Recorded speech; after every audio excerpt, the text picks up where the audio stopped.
दोस्तों नमस्कार। 20 दिसंबर 2023 को महत्वपूर्ण सुनवाई होनी है इक्वल मिलिट्री सर्विस पे के कोर्ट केस पर। उससे पहले यह मुद्दा ऑलरेडी विवाद में चल रहा है।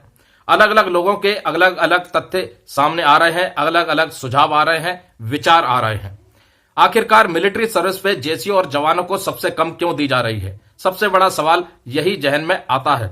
वो जहन में क्यों आता है? क्योंकि जेसी और जवान हर ऑपरेशन में सेना के फ्रंट पर रहते हैं, काम करते हैं और सबसे ज्यादा जोखिम उनके ऊपर ही होता है।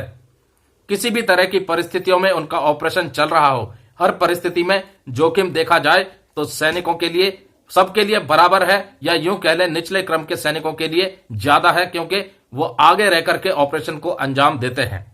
युद्ध जैसे हालात हो, तनाव जैसा माहौल हो, पहाड़ी क्षेत्र हो, रेगिस्तानी इलाके हो, चाहे कैसा भी इलाका हो, हर जगह हर ऑपरेशन में निचले क्रम का सैनिक आगे बढ़ चढ़ करके भाग लेता है, इसलिए जोखिम उसके ऊपर ही सबसे ज्यादा होता है। बीते वर्षों में आपने भी कई उदाहरण देखे होंगे जिसमें सेना के जवानों ने बढ़ चढ़ करके फौज के ऑपरेशन को अंजाम दिया और सिविल अथॉरिटी तक की मदद की राहत बचाव कार्य में, जिसमें कई लोगों की जान बचाई गई।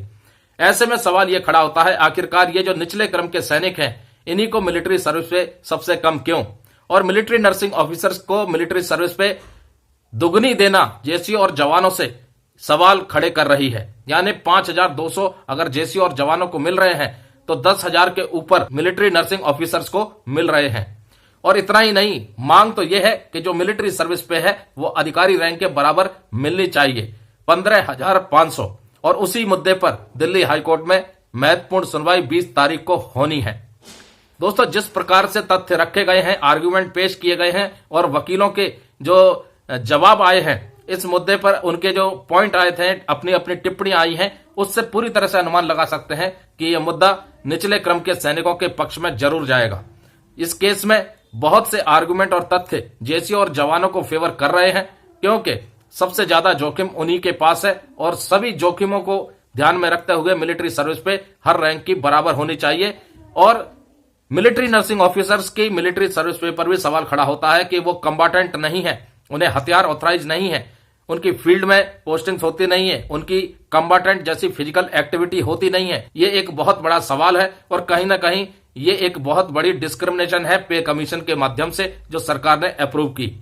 तो 20 दिसंबर 2023 एक महत्वपूर्ण तारीख और महत्वपूर्ण अपडेट निकल के आएगा इक्वल मिलिट्री सर्विस पे के कोर्ट केस पर। क्या निचले क्रम के सैनिकों की मिलिट्री सर्विस पे अधिकारी रैंक के बराबर होगी या फिर एक और नई तारीख दे दी जाएगी? जय हिंद, जय भारत दोस्तों।